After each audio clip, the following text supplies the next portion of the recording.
চিন্তা করো রে মুমিন, সারা রাত বয়ান শুনে কি লাভ হবে? একটু চিন্তা করো। আল্লাহ গরু ছাগল ভেড়া বকরি পশুকে আকল দেন নাই ভালো মন্দ যাচাই করার। হেদায়াতের জন্য বেশি বয়ান লাগে না, এই মাঠের দিকে তাকায় একটু চিন্তা করো। এতগুলো মানুষ, কোনো আওয়াজ নাই, এই মানুষগুলোর পিছনে কোনো পুলিশ র্যাব বাহিনী লাগলো না। এতগুলো মানুষ এত রাত্র পর্যন্ত বসাইয়া রাখার পেছনে কেউ না কেউ তো নিয়ন্ত্রণ না করলে চলে না। এগুলো কেমন করে সম্ভব? আল্লাহর কসম, আমার মদিনাওয়ালা নবীর আদর্শের কারণেই সম্ভব।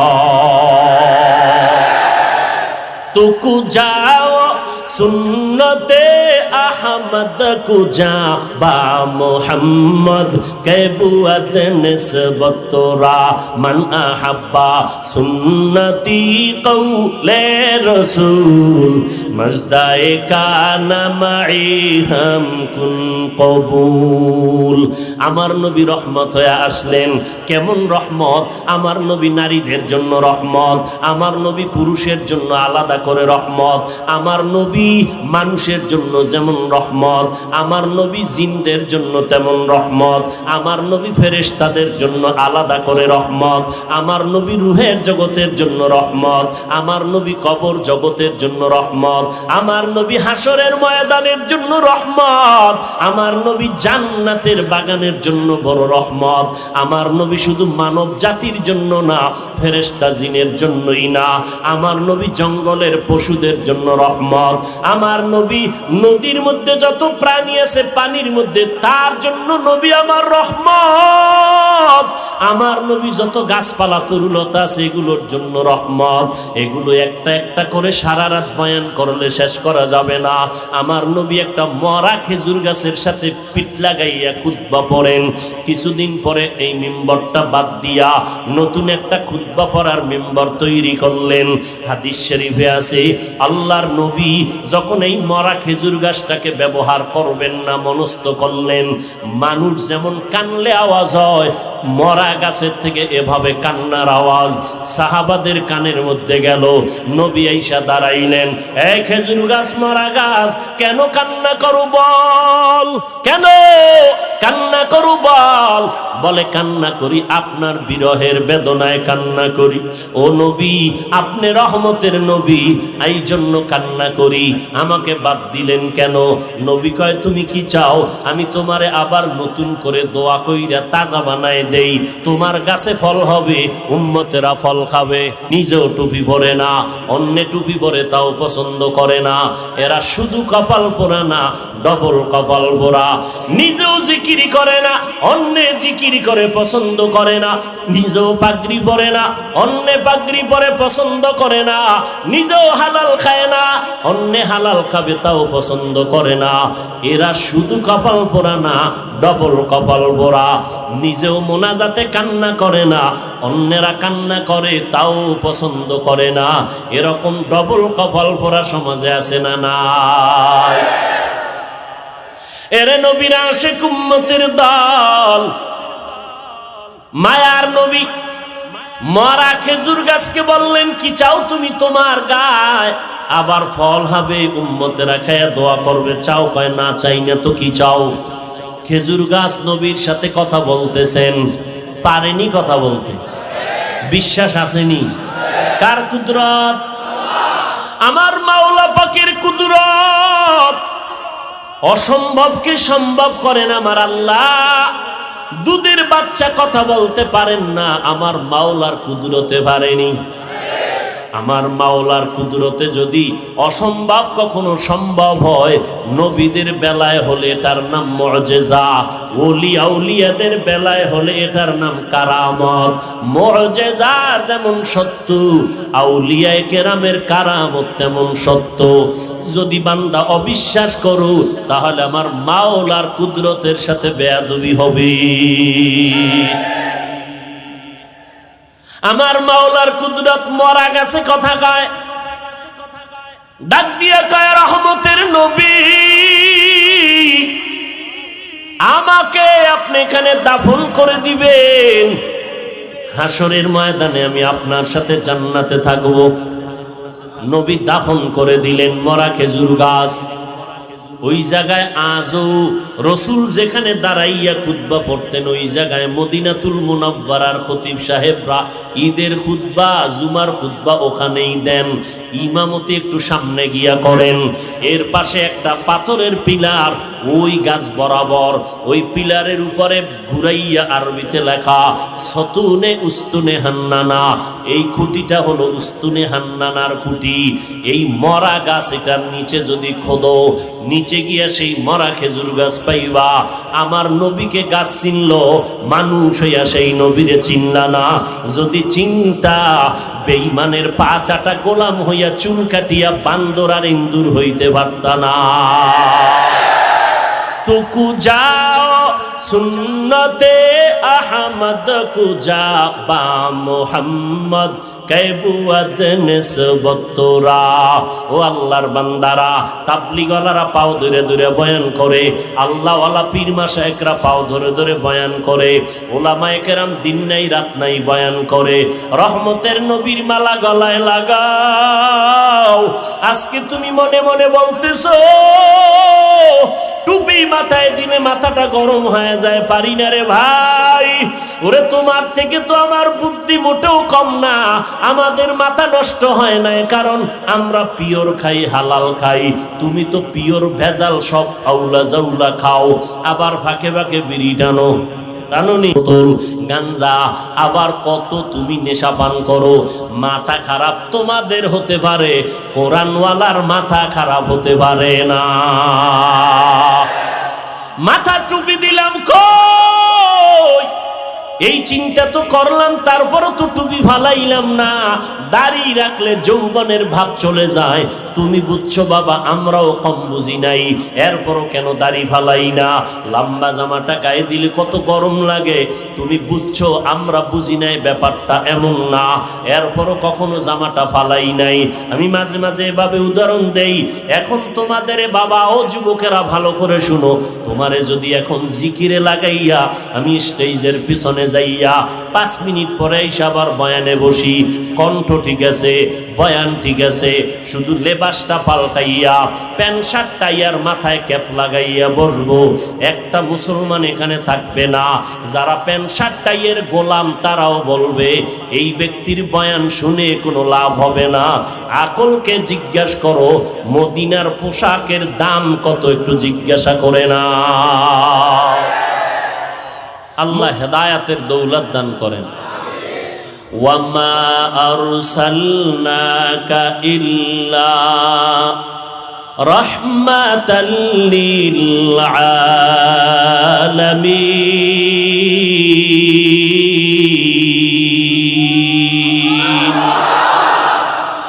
ইমামুল আউয়ালিন আল আখিরিন बहर सदका रहमतल लिल आलमीन सय्यदुल कौनैन खत्मुल मुरसलीन आखिर आमद बुद फखरुल अव्वलीन शुद वजूदाश रहमतल लिल आलमीन मस्जिद उशुद हमारा जमीन। आधा मिनिटे একটা কথা বলিয়াই নেই। অনেকে বলে আপনি চলে গেলে মোনাজাতের পরে হতে পারে কালকে কেউ বলবে হাফিজ সাহেব বয়ান করে গেল, নাকি তোমার হুজুর গীবত শেখায়াত করে গেল। তুমি কি জানোনি গীবত করা হারাম?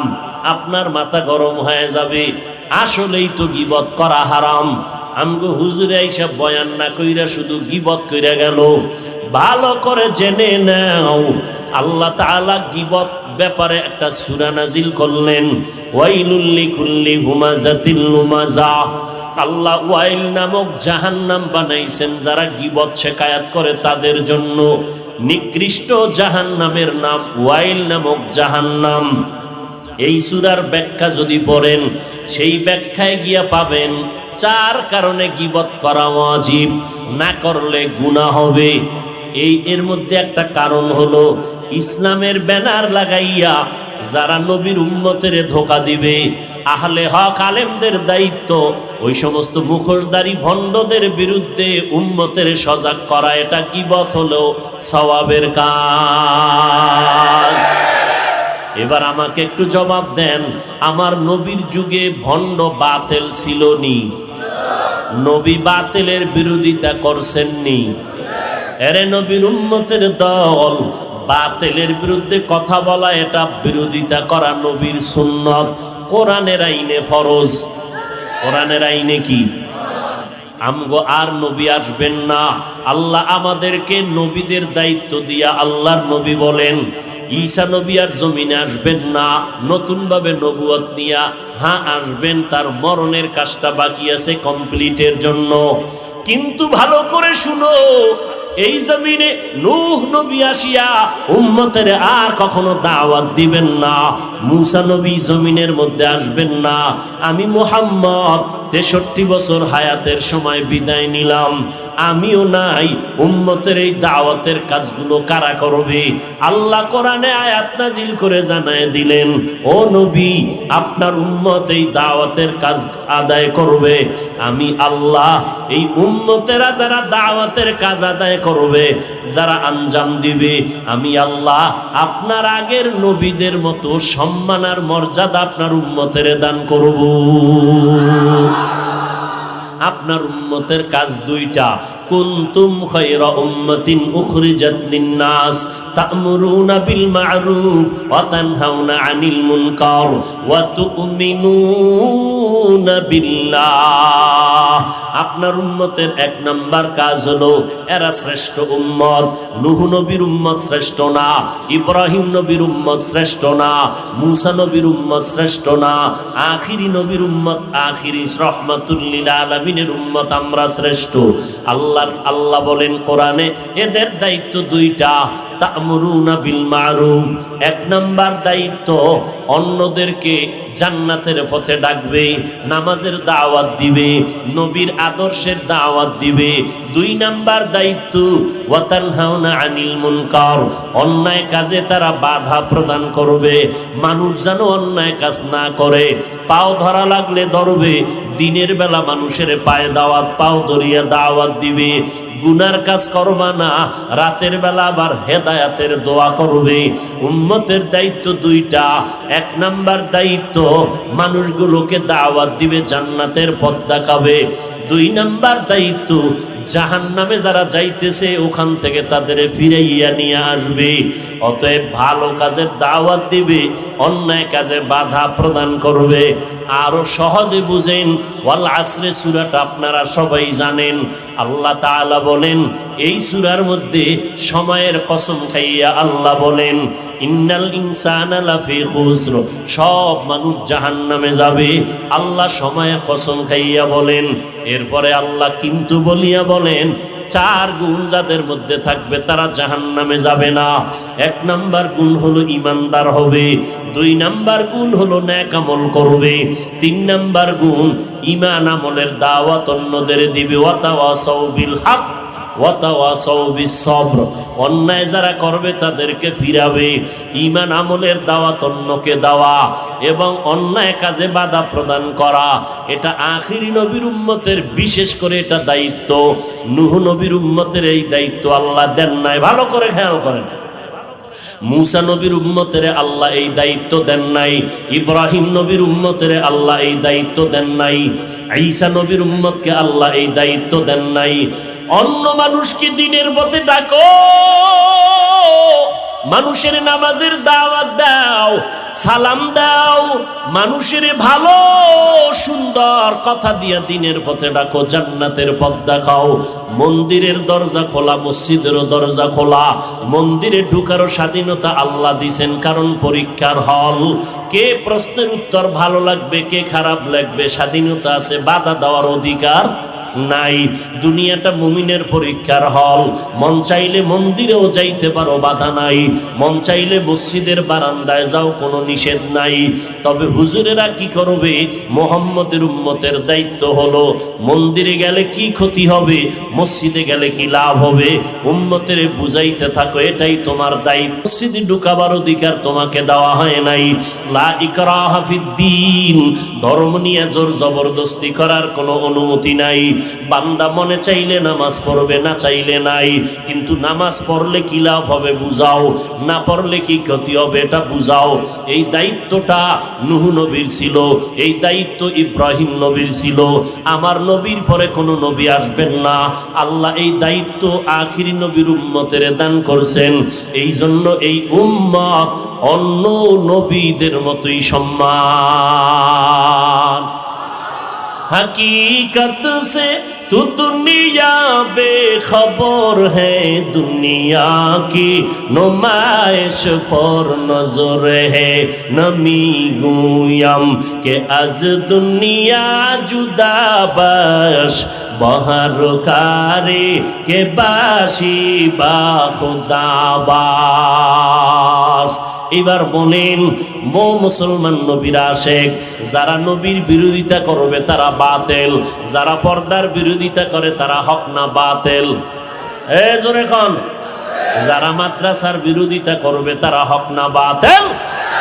যারা ওলিয়া উলিয়ার বিরোধিতা করবে তারা হক না বাতিল? আল্লাহর কসম, একবার না দুইবার না তিনবার আমি কসম করে বলে গেলাম, ও দুনিয়ার মানুষ ভালো করে রেকর্ড করো, লিখে রাখো। আল্লাহর কসম একবার, আল্লাহর কসম দুইবার, আল্লাহর কসম তিনবার। ওয়াল্লাহি বিল্লাহি তাল্লাহি, এই জমিনের মধ্যে যারা বলে আমরা ওলি মানি না, আউলিয়া মানি না, আল্লাহর কসম করে বলে গেলাম এরা কোরআন মানে না, বুখারী শরীফও মানে না। इल्मे राए जाजू करदन बेहिसाब, खल्क़े रादादन जवाबे बासवाब।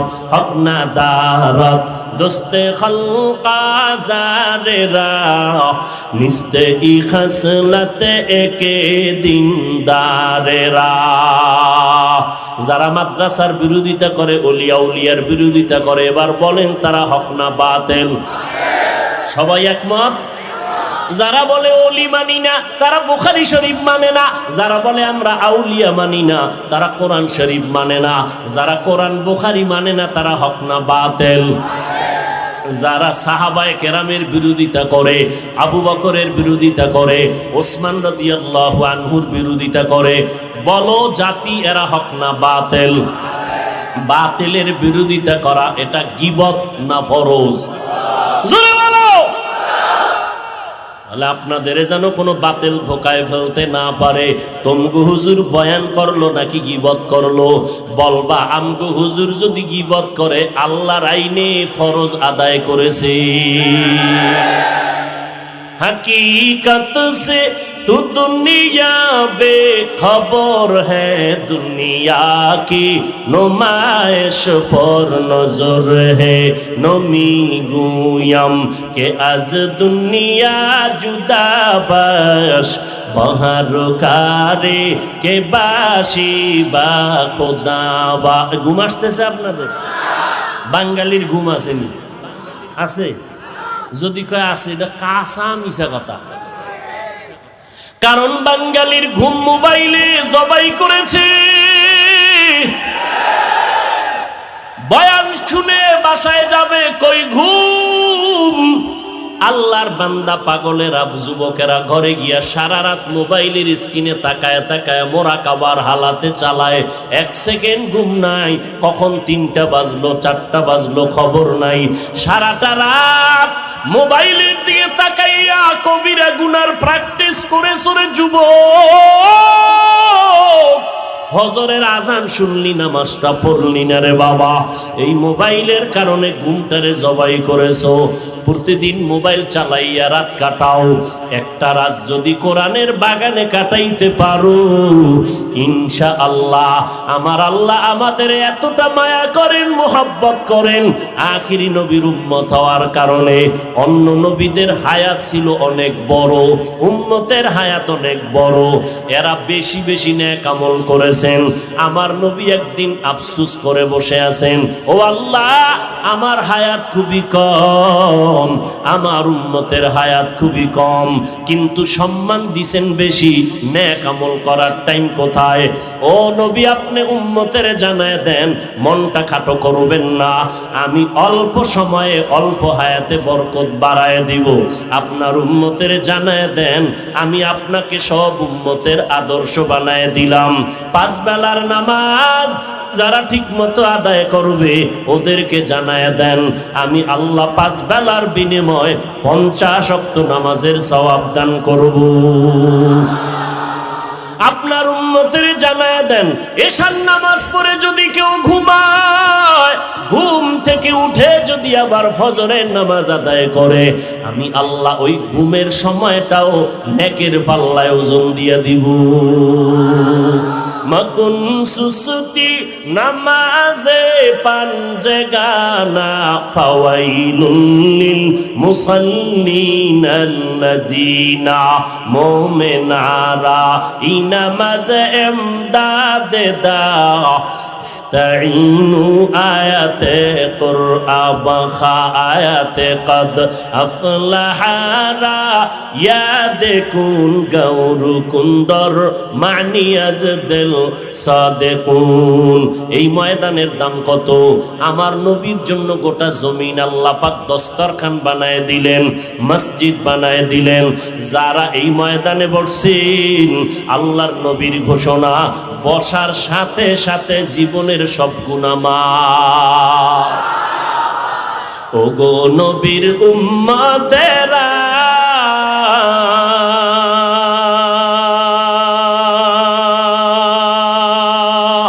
হয়ে আজি দিশাহারা,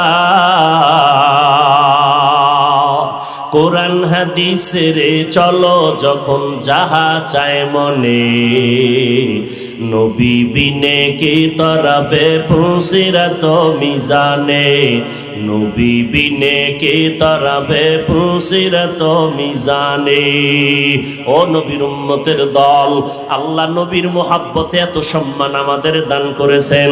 এরে নবীর আশিক, এই জমিনটা আল্লাহ মসজিদ বানায় দিয়েছেন, এই উম্মতের জন্য আল্লাহ এত বরকত দিয়েছেন। ও উম্মতেরা, তোমরা যদি এক রাতের ইবাদত করো, 1000 মাসের সওয়াব আল্লাহ দান করবেন। ওয়াজের প্যান্ডেলে আসো,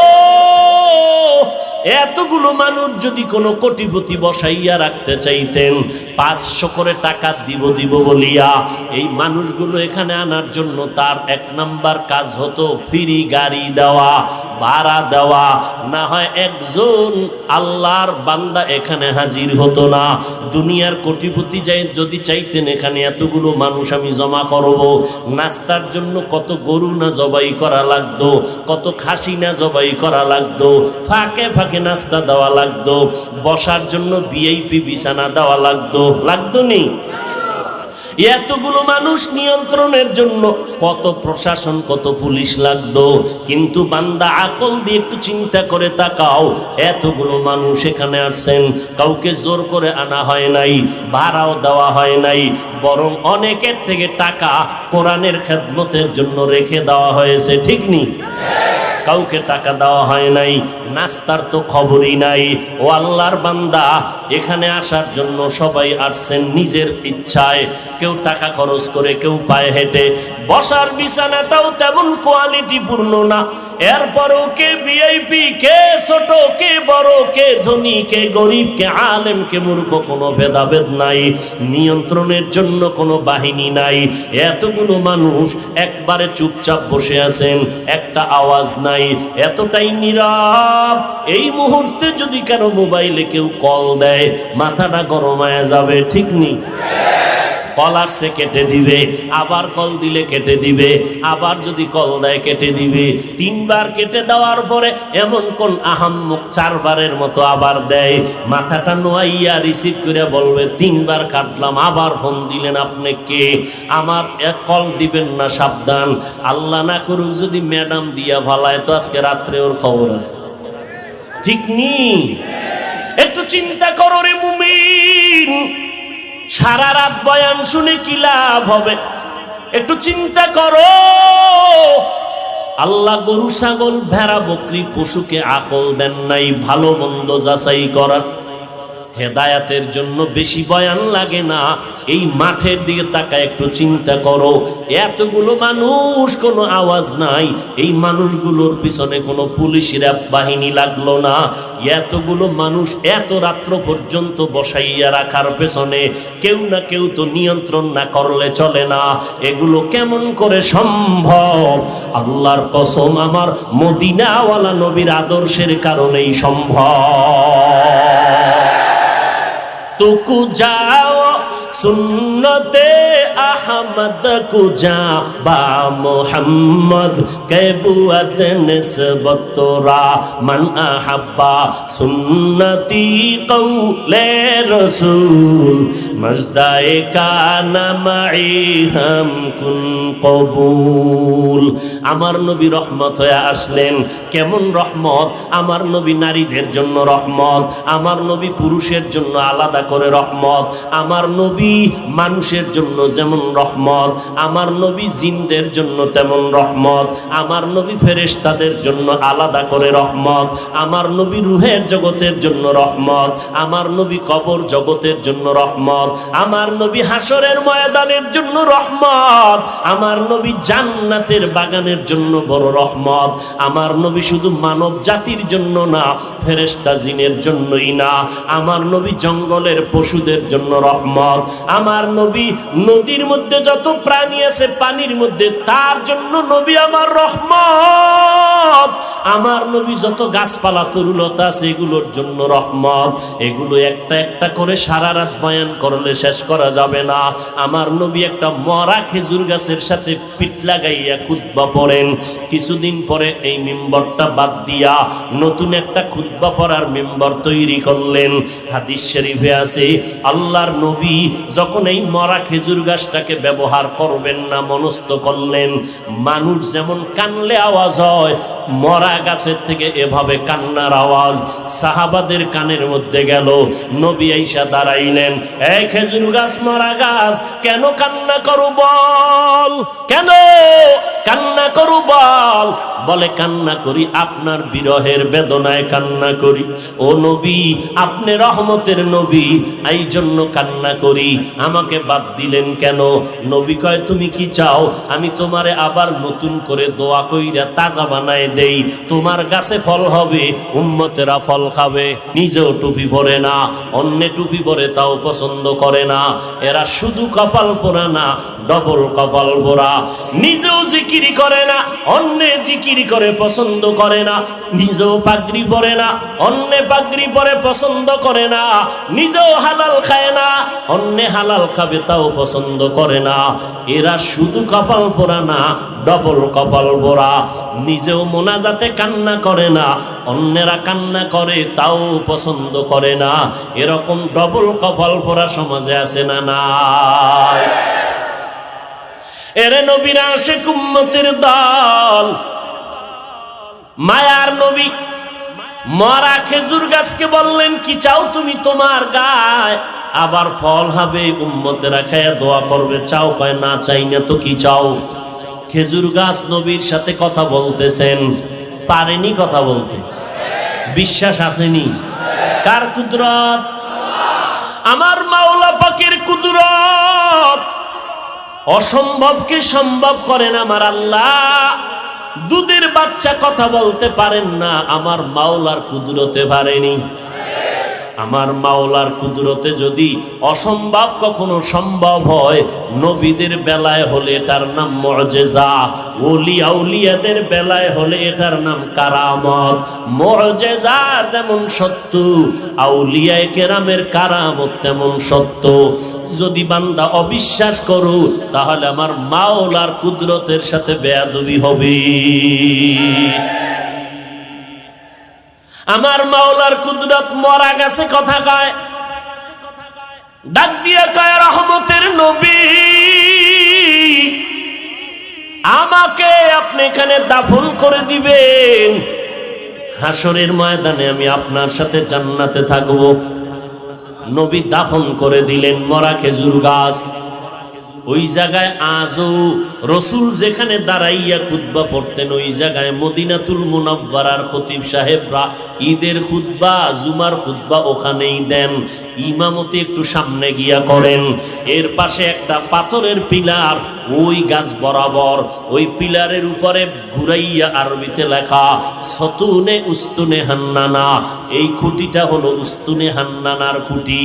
এই মরা গাছ, এটার নিচে যদি খোদো, নিচে গিয়া সেই মরা খেজুর গাছ পাইবা। আমার নবীকে গাছ চিনল, মানুষ হইয়া সেই নবীরে চিনলা না। যদি চিন্তা, বেঈমানের পা চাটা গোলাম হইয়া চুল কাটিয়া বান্দর আর ইন্দুর হইতে পারতা না।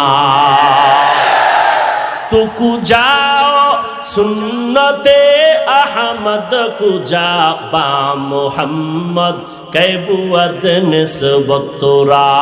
ও আল্লাহর বান্দারা, তাবলীগওয়ালারা পাও ধরে ধরে বয়ান করে, আল্লাহওয়ালা পীর মাশায়েখরা পাও ধরে ধরে বয়ান করে, ওলামায়ে কেরাম দিন নাই রাত নাই বয়ান করে। রহমতের নবীর মালা গলায় লাগাও। আজকে তুমি মনে মনে বলতেছো টুপি মাথায় দিলে মাথাটা গরম হয়ে যায়, পারি না রে ভাই। ওরে তোমার থেকে তো আমার বুদ্ধি মোটেও কম না। আমাদের মাথা নষ্ট হয় না, কারণ আমরা পিওর খাই, হালাল খাই। তুমি তো পিওর ভেজাল সব আউলা জাউলা খাও, আবার ফাঁকে ফাঁকে বিড়ি টানো, টানুনি বোতল গাঞ্জা, আবার কত তুমি নেশা পান করো। মাথা খারাপ তোমাদের হতে পারে, কোরআনওয়ালার মাথা খারাপ হতে পারে না।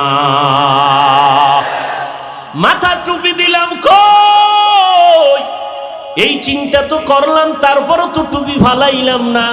দাড়ি রাখলে যৌবনের ভাব চলে যায়। তুমি বুঝছো বাবা, আমরাও কম বুঝি নাই, এরপরও কেন দাড়ি ফালাই না? লম্বা জামাটা গায়ে দিলে কত গরম লাগে, তুমি বুঝছো আমরা বুঝি নাই ব্যাপারটা এমন না, এরপরও কখনো জামাটা ফালাই নাই। আমি মাঝে মাঝে এভাবে উদাহরণ দেই। এখন তোমাদের বাবা ও যুবকেরা ভালো করে শুনো, তোমারে যদি এখন জিকিরে লাগাইয়া আমি স্টেজের পিছনে যাইয়া 5 মিনিট পরে এসে আবার বয়ানে বসি, কণ্ঠ ঠিক আছে, বয়ান ঠিক আছে, শুধু লেবাসটা পাল্টাইয়া প্যান্ট শার্ট টাইয়ার মাথায় ক্যাপ লাগাইয়া বসবো, একটা মুসলমান এখানে থাকবে না। যারা প্যান্ট শার্ট টাইয়ের গোলাম তারাও বলবে এই ব্যক্তির বয়ান শুনে কোনো লাভ হবে না। আকলকে জিজ্ঞাসা করো, মদিনার পোশাকের দাম কত একটু জিজ্ঞাসা করে না। মদিনার পোশাকটার দাম কত চিন্তা করো। আমি প্যান্ট শার্ট টাই পরে যদি বয়ানে বসি, কেউ বয়ানে থাকবে না, সবাই বাসায় গিয়া বলবে অমুকের নাম শুনছো নি, সে ধ্বংস হয়ে গেছে। ঠিক নি? চিন্তা করো বাবা, মদিনার পোশাকের মূল্য কত। কিন্তু তোমারে তো কোনোদিন আমরা গালি দেই নাই, এই কথা তো কোনো আলেমরা বলে নাই 5 কুল্লি মাথায় না দিলে গুনাহ হবে। কেউ বলে নাই ও স্কুলে পড়ুয়া ছাত্র, স্কুল কলেজ ছেড়ে দিয়া নবীর আদর্শের মালা গলায় লাগাইয়া মাদ্রাসায় যাও, কেউ বলে নাই। অন্তত আমি বলবো না, তোমারে সাহস দিয়া যাব আজ। এই স্কুল কলেজের ছেলে মেয়েরা স্কুল জীবনে ছাড়বা না, কলেজের লেখাপড়া বন্ধ করবা না। আলেম হইয়া আমাদের মাদ্রাসায় তোমার বীর জমানের দরকার নাই। আমাদের মাদ্রাসায় আলেম ওলামার অভাব নাই। আমার সোনার বাংলাদেশে এখন বেশি বেশি অভাব হলো আদর্শ ডাক্তার নাই, আদর্শ ইঞ্জিনিয়ারের অভাব, আদর্শ সাংবাদিকের অভাব, আদর্শ বান্দা বড় দরকার। তুমি স্কুল কলেজে পড়িয়া শুধু ডাক্তার হইও না, আদর্শ ডাক্তার হইও। তোমার ব্যবহারে যেন রুগীটা অর্ধেক সুস্থ হয়ে যায়, এমন ব্যবহার করবা না যে রুগী সুস্থ রুগীও যেন জায়গায় হাত ফেল করে ফেলে, এমন ব্যবহার দিও না রে বাবা। আদর্শ ডাক্তার দরকার, আদর্শ ইঞ্জিনিয়ার দরকার। ও আল্লাহর বান্দারা, ওখানে থাইকেই তুমি নবীর তরিকা মতো চলো। মনে মনে প্রশ্ন করবা, হাফিজ ভাই এটা কেমন করে সম্ভব? ডানে বামে একটু চোখটা ঘুরাইয়া খেয়াল করো, তোমার মতো যুবক স্কুল কলেজে লেখাপড়া করিয়াও 5 বেলার নামাজ ঠিক মতো পড়ে, তুমি জবাব দাও আছে না নাই? বিবেকটাকে জিজ্ঞাসা করো, তুমি কেন পারবা না? তোমার মতো যুবক র্যাব আর্মি পুলিশ বিডিআরের চাকরি করে 5 ওয়াক্ত নামাজির অভাব নাই, তুমি কেন পারো না রে বাবা? তোমার পায়ে হাত রেখে জিজ্ঞাসা করি, একটু চিন্তা করে জবাব দাও। তোমার মতো বান্দা রাস্তায় গাড়ি চালায় 5 বেলার নামাজ পড়ে, তুমি কেন পারো না? তোমার মতো বান্দা জীবনে মাদ্রাসায় পড়ে নাই, জেনারেল লাইনে পড়ুয়া, তাকায় দেখো চাকরি করে ব্যবসা করে হালাল খায়, নামাজ ছাড়ে না, তুমি কেন পারো না? তোমার মতো বান্দা নদীর মধ্যে মাছ ধরিয়া নৌকায় নামাজ পড়ে, নামাজ ছাড়ে না, তুমি কেন পারবা না রে বাবা? মনে মনে কি ভাবছো হুজুরদের কথা মিথ্যা? মনে মনে কি ভাবছো কোরআন মিথ্যা, হাদিস মিথ্যা? শুরুতেই বলেছি একটা ভুল পারলে বের করে দাও, এখন দাড়ি কেটে ফেলবো, এখন জামা ফালাইয়া প্যান্ট শার্টটাই লাগায় নাচ গান করবো। তুমি কেন? 1500 বছর পর্যন্ত কেউ পারে নাই, কিয়ামত পর্যন্ত কেউ পারবে না। কোরআন হেফাজতের জিম্মা নিয়েছেন আমার আল্লাহ। এরে নবীর উম্মত, কোরআন এমন সত্য, যার কাছে আল্লাহ কোরআন দিলেন সে আমার মায়ার নবী। কেমন নবী জানো না? যেই নবীর 63 বছর হায়াতে একটা মিথ্যা কথা বলেন নাই, কাউকে গালি দেন নাই, চোখ গরম করে তাকান নাই। একজন নেতার নাম বলো যে মিথ্যা বলে না, বলো আছে? দুনিয়া খুঁজো, একজন মনীষীর নাম বলো যে মিথ্যা বলে না। একমাত্র আমার মায়ার নবী রহমাতুল লিল আলামিন, যার 63 বছর হায়াতে একটা মিথ্যা কথা বলেন নাই। কেমন মায়ার নবী আমার!